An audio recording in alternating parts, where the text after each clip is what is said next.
welcome back, ladies and gentlemen, to Crusader Kings 2, the Greyjoy tutorial. It is I, the Golden Joeblivion, and we are back in the Iron Isles to explore more of the mechanics of the Game of Thrones mod and CK2 in general. Last time we talked about, I think we covered all the little tabs up here across the top. They're super important, and I think we went through and talked about just about all of them. I think it took 2 episodes, but at last we are complete, and we have done all of that. This time, I'm thinking that it'd be good to delve into detail about this page. This is the default character page that, well, really every character has one. Every character has some kind of character page that explains who they are. So if we look at Lord Paramount Dalton the Red Kraken here, this little page will show just about everything we need to know about his character. It gives us his age. It even gives us his birthday, depending, you hover over it, it shows when their birthday is. This can be important in case you need to anticipate a birthday. So let's say you have a regency and you're waiting for your character to come of age so that you can rule your kingdom by yourself and you don't have to have a regent and a council. Their birthday can be really, really important. Let's see. I guess we can just start from the top. Title, name, age, birthday, a wiki of an Ice and Fire link. I've honestly never used this before. I've never had to. So I don't really know much about it, but you can explore it. You can see what is there. Dynasty tree. Oh, yes, a dynasty tree. Very important. Now, I don't think you have to click on the... I don't think you have to use this button. No, you don't have to use this button, because this button pulls up the dynasty tree, as does just clicking on the sigil. So, this is your dynasty, or dynasty. House Greyjoy. Total members, 38. Living members, 12. Prestige. Prestige is something... It's a late game thing. It's like when you resign... Well, because there is no game over. So, essentially, it's whenever you feel like you're done playing... It calculates your prestige for every character and gives you like a final endgame score and compares you to the ancient houses of Westeros to see just really, how well you did. But more importantly, it shows the family tree. So we can see that the Greyjoy family tree, because it's an ancient house, goes back quite a ways. But and I mean, you can go ahead and you can explore your family tree, but it could take a while. If it's an old enough house, it could take quite a while. But we can see here Dalton, his wife, all of his sisters and brothers, and all of his children. So what is the importance of this page? Well, for me, let's say, for example, I want my house to, let's say I want House Greyjoy to mingle with House Lannister, right? So I might be looking for candidates of marriage and stuff. So it's not as simple as just going here and trying to arrange a marriage between, whoever and whoever is here, right? Whoever is a Lannister.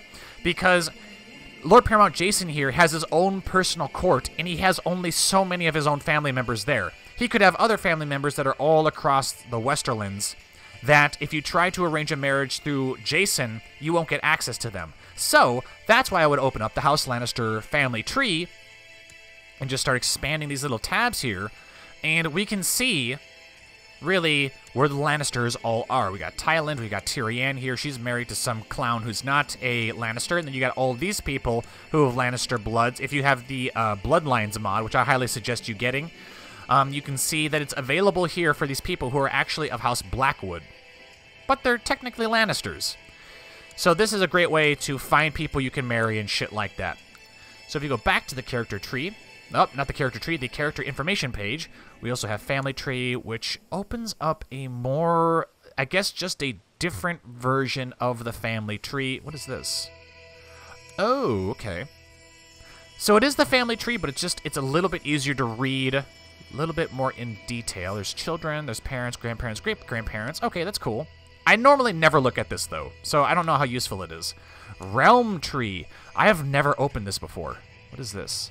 100% total levy of top liege to being holdings. Ooh, what is this? Harl, Ralph. This is their names, I believe, and it should... Oh, okay. So I think it shows you your vassals and your vassals' vassals. Ah, in case you ever want to look at their yearly income, their demesne holdings, their total troops, their disposition and opinions. That's really cool. I really need to make use of this shit more often because this is useful. Over here you've got your little tab for your religion. You can't really interact with it, but it does give you important information about your religion. So if you have any questions about what your religion can do or what it's about, it's right here. This is your form of government. You'll see it's feudal, tribal, republic, or pirate fleet. And again, it's just like the religion. It shows you what you can do based off of your government type. This can change, however, it's kind of difficult. And you can only do it under certain circumstances. This right here is going to be your culture. It is just the same as your government type and your religion. It just shows what your culture is and what you can and cannot do. Okay, we'll just stick with this box right now. This is your state diplomacy. Okay, so how this works is you've got your personal stats, your personal stats, and then you've got your stats based off of your court, which is referred to as the state. So here I have my personal diplomacy of 8, and it shows me what, how it's constituted. So I've got a base of 7 diplomacy, -1 because I have the wrathful trait, and +2 because I have the ambitious trait. But my state diplomacy is different because I have my base diplomacy plus my spouse plus all my counselors. Now, how exactly all that works, I'm not entirely sure. If I were to the first thing that comes to mind is I think the game takes into account your state diplomacy before your personal diplomacy. However, I could be completely wrong. Maybe there are situations where it only takes into account your personal diplomacy, but I'm not entirely sure. I've never really had to go that much into detail. However, the higher the number, essentially the higher all this stuff is, the better. Just the better. But why I wanted to cover this stuff is that a lot of these things offer additional stuff that you wouldn't necessarily associate with the stats. So state diplomacy, because of our state diplomacy, we get plus 0.01 prestige a month. Not a lot, and I think that's attributed to Dalton's relatively low diplomacy.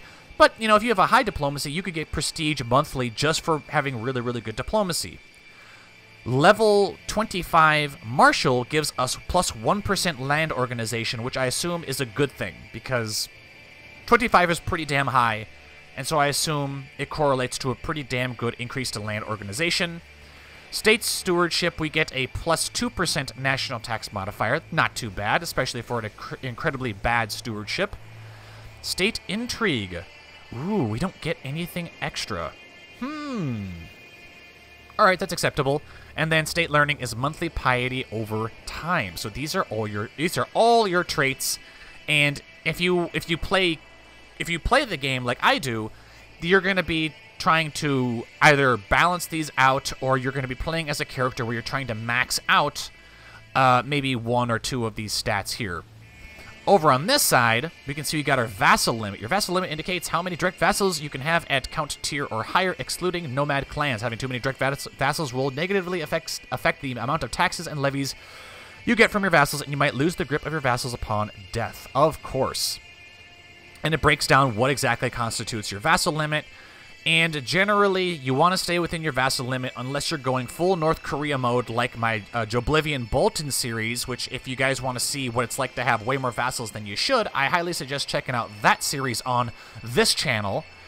And, it says it negatively impacts how many, your tax collection and how many troops you get, but sometimes it's really not that bad. Here is your army levies, and it breaks down your army levies, your fleet levies, how many are from your demesne, how many are from your vassals. We covered what that all is in the previous episode. We also have here our treasury and our monthly balance. You can also see that when you hover over it up here in the upper right corner. So, I mean, our wealth right now is okay. It's nothing to really, we're not broke, but we're also not really, really rich either. And our monthly balance could be a lot better. 3.62 is better than, for example, 0.5. If you've got a monthly balance of 0.5, you're not going to be building anything. Over here is for our prestige. Ooh, monthly prestige plus 3.61. That's relatively high, actually, for just a monthly prestige. And it breaks down what constitutes that. What does it say for this? The prestige of each successive ruler you play is summed up and used to calculate your final score. Right. Piety. Piety is respected by the clergy and especially the head of the church. It can be spent to petition the head of your church. Like prestige, it is added to your score at the death of your ruler. Okay. And we actually have a negative piety because of certain traits that we have. Piety also helps... What is it? God damn it, how do I explain it? Certain religions get... special events, like little scripted events happen if you have a really high piety, right? So off the top of my head, having a high piety for the Drowned God doesn't really matter because a lot of the special features that you get for being a Drowned God worshiper, you get right off the bat.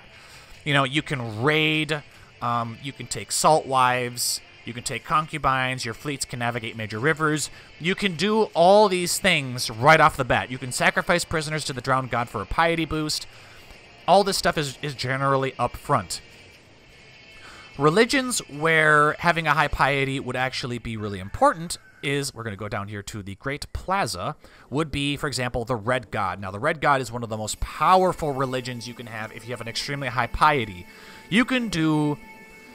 crazy shit, to say the least. You can do things like you can look into the flames and you can discover plots against your character or your family members.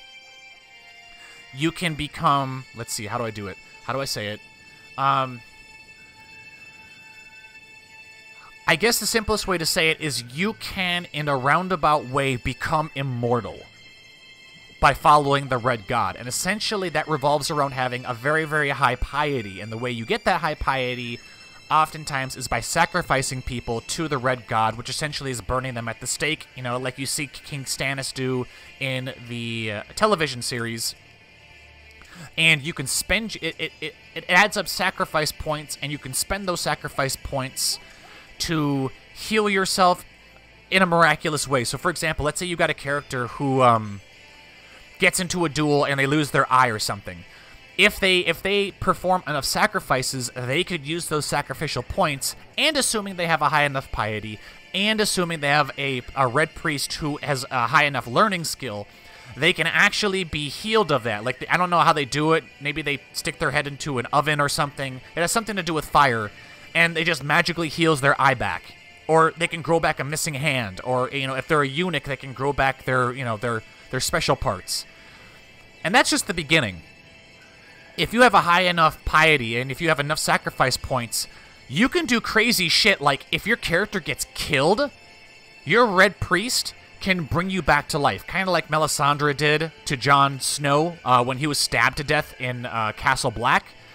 They can give you... Oh, what is that called? I'm not sure what that's called, but they give you some kind of, like, kiss where you come back to life. So, and as long as you keep the sacrifices going, and as long as you have red priests that are capable and competent and they like you, you can keep coming back. And the game tries to balance that out by giving you weird traits like, oh, you become a lunatic. You come back, but you come back as a lunatic. But then you can just heal that off with other sacrifices. So if you can manage that, if you can manage the sacrifices and shit, you can become essentially an immortal god. And I think I did rule as a king in Westeros. I can't remember what kingdom it was. It was probably the Westerlands, because I play in the Westerlands a lot. It was probably in the Westerlands, and my king just lived forever. He lived to like 150 or some shit before I finally got bored. I got tired of having to find people to sacrifice, and eventually I started becoming more and more tyrannical because I was running out of people that I could legitimately sacrifice. And every religion kind of has something to do with that. I know, for example, in the north, if you follow the old gods, if your piety is high enough, you begin to get weird traits like green dreams, and you get like animals that follow you, and essentially you become kind of a warg. So that's why piety can be pretty damn important. Otherwise, not so much. Like Faith of the Seven, it doesn't really matter to have a really high piety. At least that I know of. You know, if you guys know of benefits of having a high piety for the Faith of the Seven, please post them in the comment section. So we've covered this little box here. Up here is the, you can forbid yourself from leading armies. If you've watched my series, you've seen that I use this relatively often. It all depends. Like Dalton, I probably wouldn't. The only reason I would forbid Dalton from fighting or leading armies is because maybe I don't want him to die in a duel or something. Or, you know, you'd also use this if you... You'd also use this on the people in your council. So oftentimes I will actually forbid my marshal, or captain of the fleet in this case, from leading armies because maybe I really need him to, like, not lead armies, instead stay in the kingdom raising and training troops while we're off at war, you know? Something like that. Let's see. Oh, and we got the barber. I'm not sure which DLC I have that allows me to do that, but, you know, it allows me to change my hairstyle and beard mid-game, because for some reason you couldn't do that in vanilla Crusader Kings 2. You know, whatever you picked at the beginning you were stuck with. And we can see with this little sword, that means Dalton actually has a Valyrian steel blade. And this is the relatively new treasury button. So back in the day, if you wanted to look at your inventory, it would come up here as a trait. So this little sword would actually be somewhere in here, and it would say Valyrian steel, and it would give the description and shit.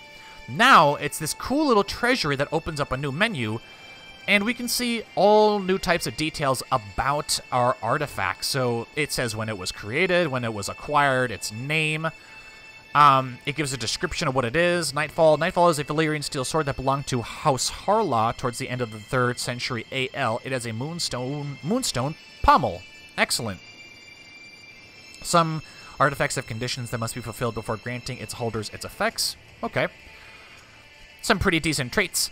More importantly, you can now manage this stuff. Like, we can unequip the... If you have multiple swords, and I've had games where you have multiple swords or multiple crowns or shit, maybe you want one crown or one sword over another, you can unequip it and equip something else.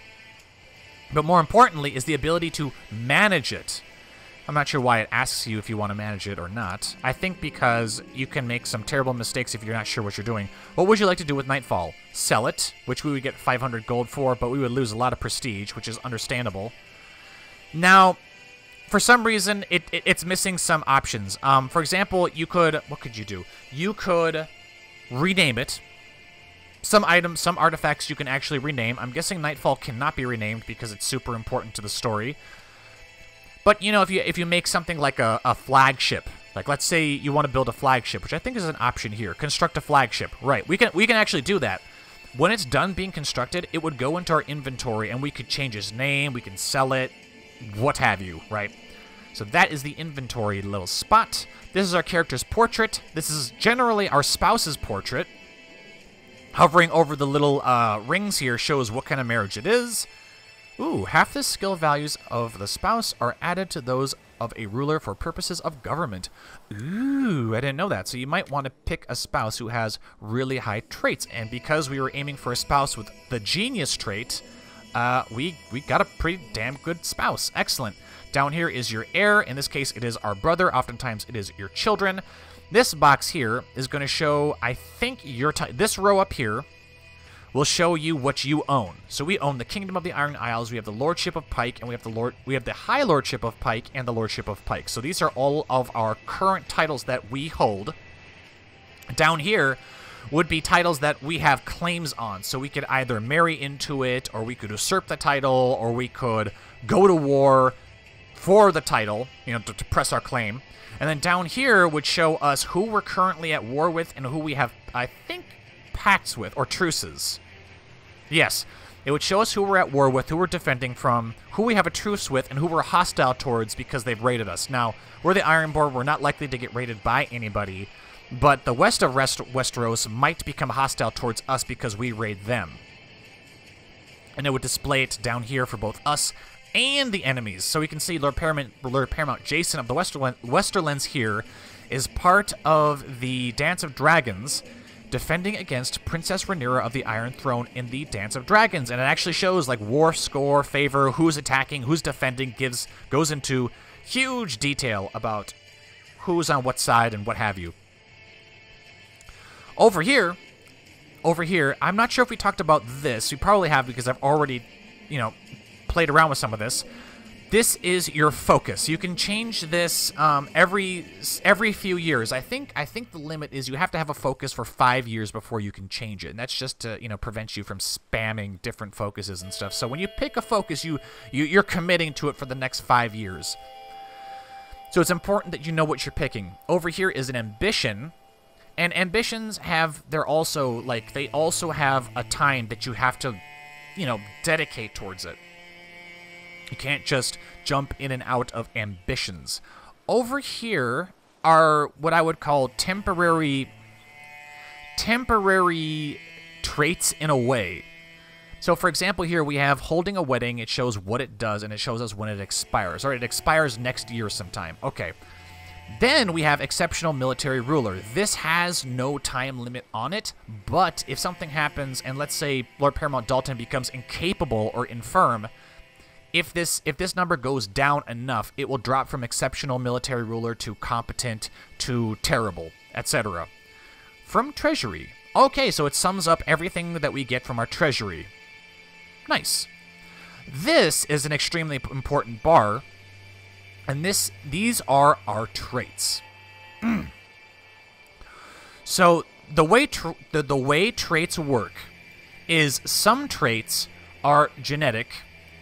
Some traits are acquired over time and can be lost over time, and you receive traits and you lose traits based off of your actions. Generally, the trait over here, to the furthest to the left, doesn't change, and it has more to do with like your upbringing. So Dalton had a martial upbringing, so when he came of age at the age of 16, he became a dutiful commander. I have never seen this trait go down, but I have seen this trait go up. So if Lord Paramount Dalton wins enough wars, this could become a skilled commander. And then maybe in time he becomes a legendary commander. The trait next to it generally is your personal fighting, not necessarily skill, but training, right? So if you have nothing here, then that means that character doesn't know shit about dueling. They know nothing. They're worse than someone who has like the poor fighter trait. Right? It's almost like they've never even touched a sword before. Dalton here is a pretty skilled fighter, so that's really, really good. And you'll often find that poor fighter is really common. Trained fighter is also very common. Skilled fighter is increasingly rare, and I think is it exceptional? No, it's formidable fighter is super duper rare, right? So skilled is pretty damn good. Reaver is a trait you get if you're if your culture practices raiding. And if you practice raiding a lot, you can get things like Reaver, Legendary Reaver, or Reaver King, or some shit like that. And then the rest of this, I mean, I don't know why Scarred's over here and Bloodline's over here. Scarred, I don't know where that came from. Generally, Scarred, once you're Scarred, it doesn't go away. But it's not a terrible trait. It's not. The Bloodline trait comes from the Game of Thrones Bloodlines submod, so I highly suggest using that along with the Game of Thrones mod. It's very, very useful. It really sets the ancient houses apart from the vast majority of other houses across Westeros, because this Bloodline tends to stay with your characters, and it offers them, well, we can see here it offers them general opinion bonus, same trait opinion bonus, monthly prestige bonus. It just, it sets you apart. Also, I think it contains certain physical traits and aesthetics that get carried on in the bloodline. So, for example, the Lannister bloodline, there is a higher chance of offspring who have this to be blonde. Just like there's probably a high chance of characters who have the Greyjoy bloodline to have dark brown hair, even black. You're not going to have many blonde Greyjoys. Just like you're not going to have many black-haired Lannisters. And without the Lannister bloodline, well, without the bloodlines altogether, you could wind up with some crazy shit where you have the Lannisters who all have black hair. Right? Because in the game, black hair is considered a dominant trait over blonde, I think. At least that's how it is in real life, I think. I don't know. I could be wrong. But the bloodlines, that's what they do. And then after that, it's just a bunch of random traits that Dalton could have picked up while he was growing up, or maybe he picked up something based off of what we did. And he can also lose these depending on age, depending on how he behaves. down here is...